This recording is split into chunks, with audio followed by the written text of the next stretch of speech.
Hello there. I'd like to talk about being protected in the storm today.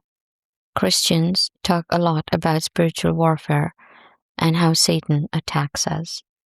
When we know we are God's beloved, it is easy to understand why we come under attack, especially when we are doing our good Lord's work.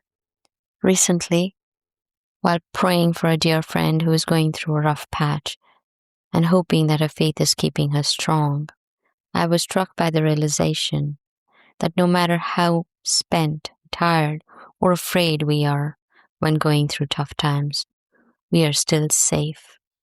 My friend is God's own. He will keep her safe. Quote, "But the Lord is faithful, who will establish you and guard you from the evil one." End quote. 2 Thessalonians chapter 3, verse 3. Sometimes our trials are not of our own doing, but other times they are. No matter the root cause, when we visualize ourselves safe in God's shelter, it is comforting. Imagine a baby sitting contently in her mother's lap, a mother who loves her child deeply and will ward off any danger that threatens to come near her baby. As long as the baby keeps her eyes on her mother, peace washes over her, happy, content, and worry-free. But when her eyes begin to wander, she sees things that frighten her.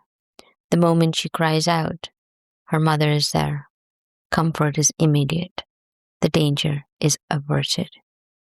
I imagine our situation is very similar. We keep our eyes on Jesus and peace reigns. But the moment we look away and get distracted by shiny baubles, Satan steps in. Sometimes he brings the shiny baubles. And once we find ourselves in trouble, all we need to do is cry out to our good Lord, and he will swoop in and rescue us. It may not always feel real quick, but his help is guaranteed the moment we ask. Quote, "So he said, 'Come.' And when Peter had come down out of the boat, he walked on the water to go to Jesus.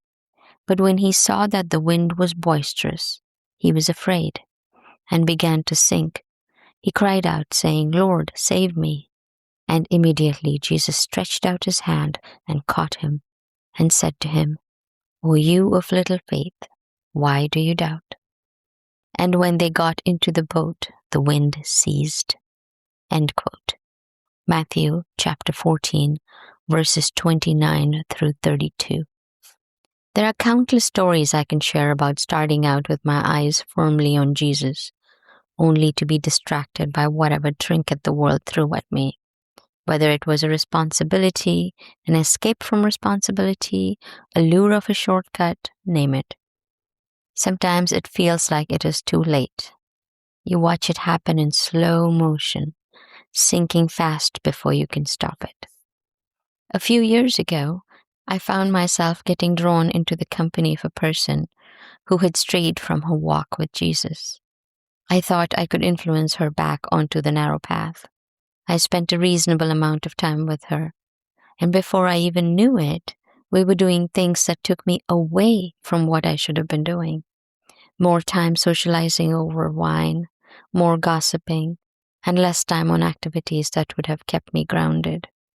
I am ashamed to say that her sway over me toward the dark side was stronger than my sway over her toward the way, the truth, and the life. Yes, I can hear you gasp. Fair enough. The story does not end well, by the way.